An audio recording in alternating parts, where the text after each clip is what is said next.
Cheese lover માટે સુરતની પ્રખ્યાત એવી ચીઝ અંગૂરી.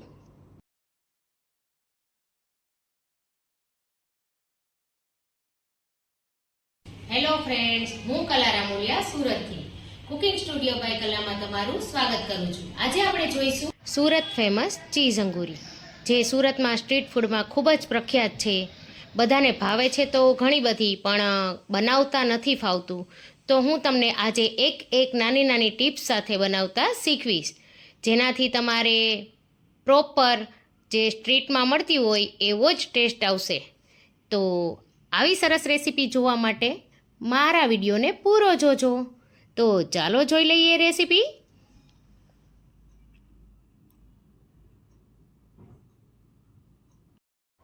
પણ હજી સુધી જો તમે મારી ચેનલને સબસ્ક્રાઇબ ના કરી હોય તો સબસ્ક્રાઇબ કરી લેજો અને બેલ આઇકન પર બટન દબાવી દેજો, જેથી મારા નવા વિડીયોની નોટિફિકેશન તમને સૌથી પહેલા મળે.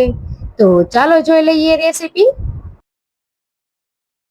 તો સૌથી પહેલાં એના માટે મેં અહીંયા લઈ લીધી છે મોટી 5 નંગ ડુંગળી, જેને મેં આવી લાંબી લાંબી સ્લાઇસમાં કટ કરી લીધી છે. એક આદુનો ટુકડો લઈ લીધો છે, તેના આવી રીતે 4-5 ભાગ કરી લીધા છે. અને ત્યાર પછી 10 થી 12 લસણની કળીઓ લઈ લીધી છે. તો સૌથી પહેલાં આપણે એક પેન લઈ લેવાની છે. મેં અહીંયા સ્ટીલની લીધી છે પેન, જે પ્રેસ્ટીજની આવે છે, ખૂબ જ સરસ આવે છે. જો તમારે પણ આટલી સરસ અને મોટી પેન ખરીદવી હોય તો લિંક હું તેની ડિસ્ક્રિપ્શનમાં આપી દઈશ. તો અત્યારે મેં અહીંયા ગેસની ફ્લેમ ચાલુ કરી દીધી છે. અને હવે તેમાં ખાલી આપણે અત્યારે 2 મોટી ચમચી જેટલું તેલ ઉમેરવાનું છે, વધારે નથી ઉમેરતી. તેલ હવે થોડું જ ગરમ થાય એટલે આપણે તેમાં તરત જ આદુ અને લસણ આ રીતે ઉમેરી દેવાના છે. અને તેને આપણે આ રીતે થોડા સાંતળી લઈએ અને ત્યારબાદ તરત જ આપણે ડુંગળી ઉમેરી દઈશું.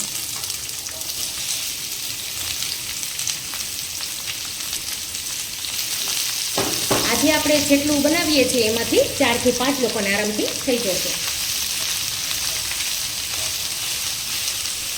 તો આને આપણે બ્રાઉન નથી થવા દેવાની, ખાલી થોડી ઓછી પડે ત્યાં સુધી જ રાખવાની છે. થોડી નરમ પડી જાય ત્યાં સુધી જ રાખવાની છે આપણે. તો આ રીતે આપણે તેને મિક્સ કરી લેવાનું છે. આપણે તેને વચ્ચે વચ્ચે 1-2 વાર આ રીતે ચલાવતા રહેવાનું છે. જો તરત જ 1 મિનિટમાં થોડી થોડી ઓછી પડવા લાગી છે. તો હવે ડુંગળી થોડી આ રીતે નરમ પડી ગઈ છે. તો આપણે તેમાં 8 થી 10 કાજુ અને 1 ચમચી જેટલા મગજતરીના બી ઉમેરી દીધા છે. અને સાથે જ આપણે ઉમેરી દઈશું થોડી હળદર, અડધી ચમચી જેટલી, અને સ્વાદ અનુસાર મીઠું. અત્યારે આપણે ગ્રેવી પૂરતું જ મીઠું ઉમેરીશું. તો હું અહીંયા અડધી ચમચી લઉં છું. સારી રીતે એકવાર મિક્સ કરી લઈએ.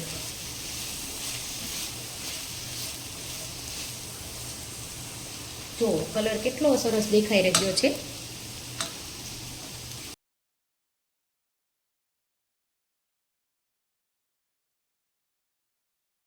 તો હવે સરસ ચડી રહ્યું છે, તો તેમાં ઉમેરી દઈશું સાથે જ 2 મરચી લીલી.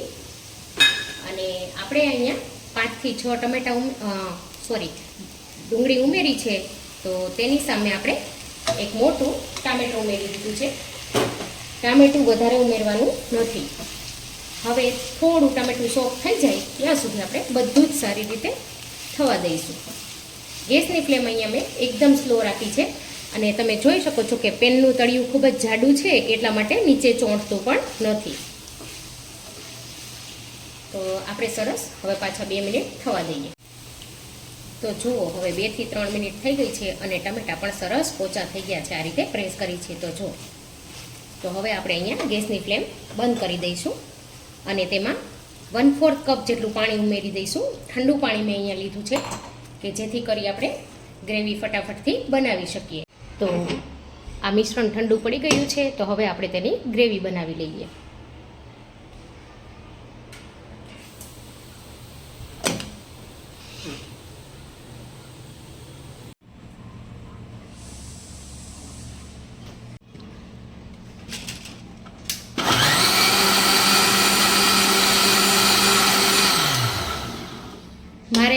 આમાં ખૂબ જ સરસ એવું પીસાઈ જાય છે,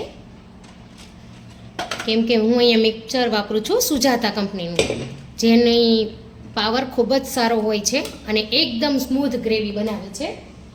જુઓ તમને બતાવું, જો આને ગાળવાની પણ જરૂરત નથી રહેતી, બિલકુલ જો એકદમ સ્મૂથ ગ્રેવી તૈયાર થાય છે.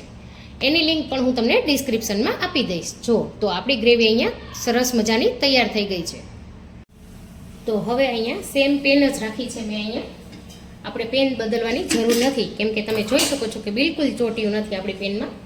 તો આપણે હવે 4 થી 5 મોટી ચમચી જેટલું તેલ ઉમેરી દેવાનું છે આમાં.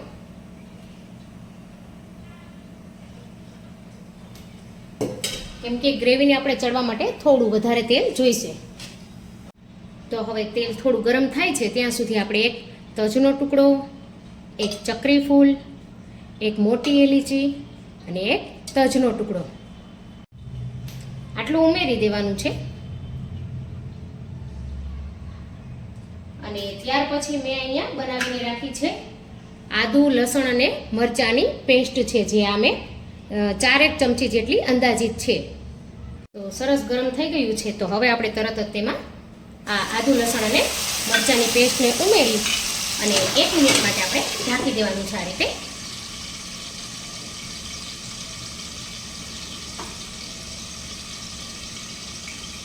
જો હવે ઉડતું બંધ થઈ ગયું છે. તો હવે આપણે ખોલીએ અને આપણે તરત જ તેને મિક્સ કરી લેવાનું છે આ રીતે. જો સાંતળી લેવાની છે જ્યાં સુધી તેની કચાશ દૂર ના થઈ જાય. તો આ રીતે મેં સાંતળી લીધી છે. સરસ ગરમ થઈ ગયું છે. ગેસની ફ્લેમ અહીંયા એકદમ સ્લો જ રાખી છે મેં અહીંયા. તો 1 ચમચી જેટલું લાલ મરચું અને 1.5 ચમચી જેટલું અંદાજે ધાણા જીરું, ત્યારબાદ કિચન કિંગ મસાલો છે જે આપણે 2 ચમચી જેટલો ઉમેરવાનો છે.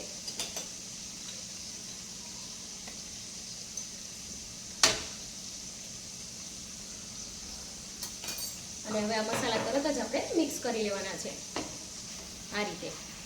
જો સરસ દેખાઈ રહ્યું છે. અને હવે વધારે બળી ના જાય એના માટે આપણે તેમાં ઉમેરી દઈશું ગરમ પાણી. મેં અહીંયા સાઈડમાં ગરમ પાણી કરીને રાખી દીધું છે, એ ઉમેરી દઈશું થોડું. જો આ રીતે.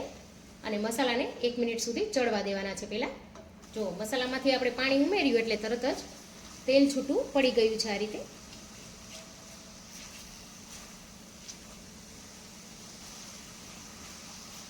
જો સરસ કૂક થઈ ગયા છે આપણા મસાલા. તો હવે તેમાં આપણે બનાવેલી ગ્રેવી ઉમેરી દઈશું.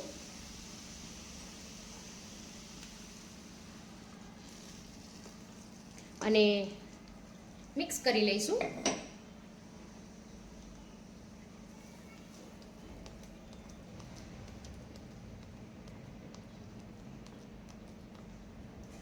જો અત્યારે તેલ ખૂબ જ દેખાઈ રહ્યું હશે ફ્રેન્ડ્સ, પણ જેમ જેમ ગરમ થશે એમ બધું જ તેલ અંદર શોષાઈ જશે અને પછી પાછું જ્યારે ગ્રેવી ઉકળી જશે ત્યારે નીકળશે. તો અત્યારે હું આમાં ગરમ પાણી ઉમેરું છું 1 કપ જેટલું આશરે, અને મિક્સ કરી અને અંદર ઉમેરી દઉં છું. એટલે આપણે ગ્રેવીને સરસ ચડવા દેવાની છે.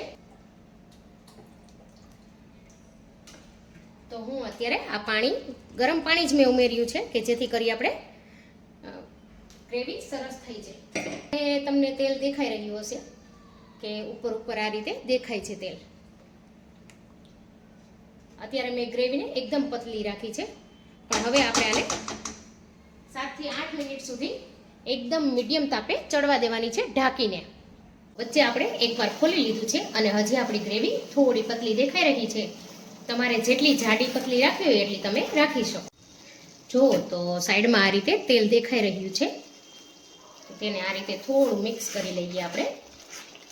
અને હવે આમાં આપણે સાથે જ જો મેં ગ્રેવી પૂરતું મીઠું તો ઉમેર્યું જ હતું, પણ તમને એમ લાગે કે ઓછું ઉમેર્યું છે તો તમે પાછું પણ ઉમેરી શકો ચાખીને. અને અહીંયા હું 1 ચમચી જેટલી કસૂરી મેથી ઉમેરી દઉં છું, 1 ચમચી જેટલી મલાઈ છે અને 1 ચમચી જેટલું બટર ઉમેરી અને હવે સારી રીતે મિક્સ કરી લઈએ. જો કેટલો સરસ દેખાવ આવી ગયો એનો, તમે જોયું? જો એકદમ રીચ લુક લાગવા લાગશે આમાંથી.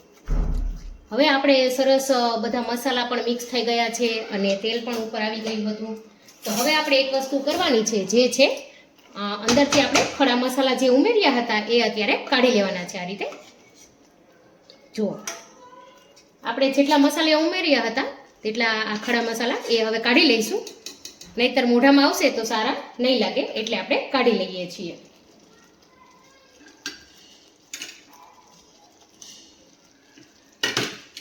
તો હું આ રીતે બીજા હજી મસાલા જે છે તમાલપત્રને એ કાઢી લઉં છું.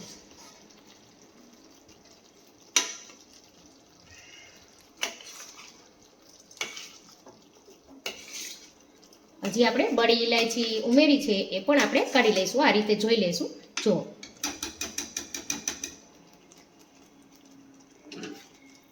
તજ પણ આવી ગયું.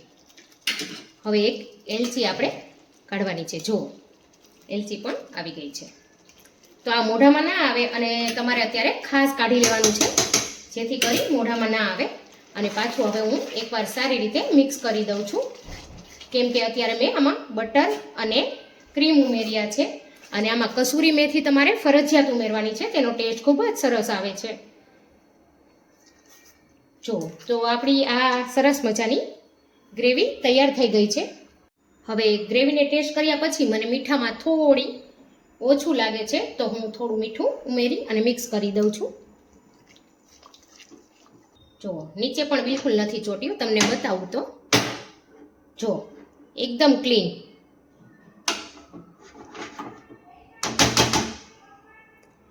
તો હવે આમાં આપણે સાથે ઉમેરી દે, થોડું સાવચેતી રાખવી. તો હું અહીંયા પનીર ઉમેરી દઉં છું. થોડું એક જેટલી ચીઝ ક્યુબ હોય એટલું પનીર હું અહીંયા ઉમેરું છું. વધારે નથી ઉમેરવાનું. અને ત્યાર પછી ઉમેરી દઈશું આપણે ચીઝ. ચીઝ પણ 1 ક્યુબ જેટલું અત્યારે હું અહીંયા ઉમેરી દઉં છું સાથે જ.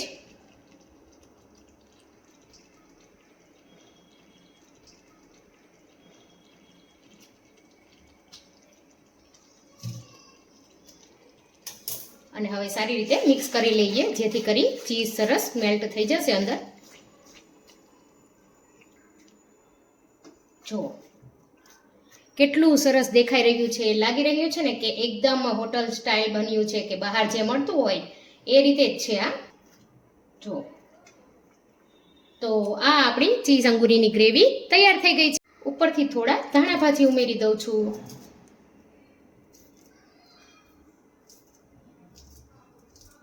ફ્રેશ ધાણા ભાજી ખૂબ જ સરસ લાગે છે આમાં. જો તો તૈયાર થઈ ગઈ છે સરસ મજાની ચીઝ અંગૂરીની ગ્રેવી.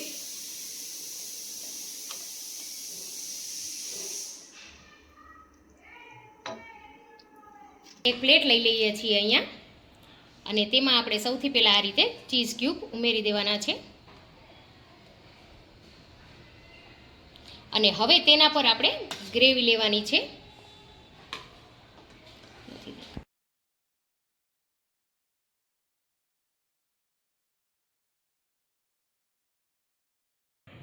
તો હવે તેમાં થોડું હું પનીર ખમણી લઉં છું. આ રીતે એની ઉપર થોડું આપણે ચીઝ ખમણી લેવાનું છે.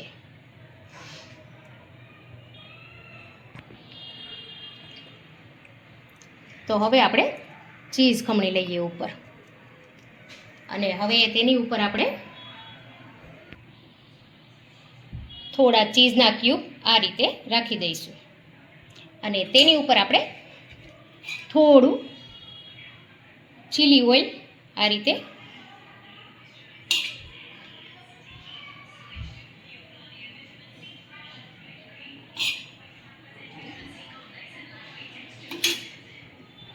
તો તૈયાર છે ફ્રેન્ડ્સ સરસ મજાની ચીઝ અંગૂરી, જેની સાથે તમે નાન, પરાઠા, કુલચા,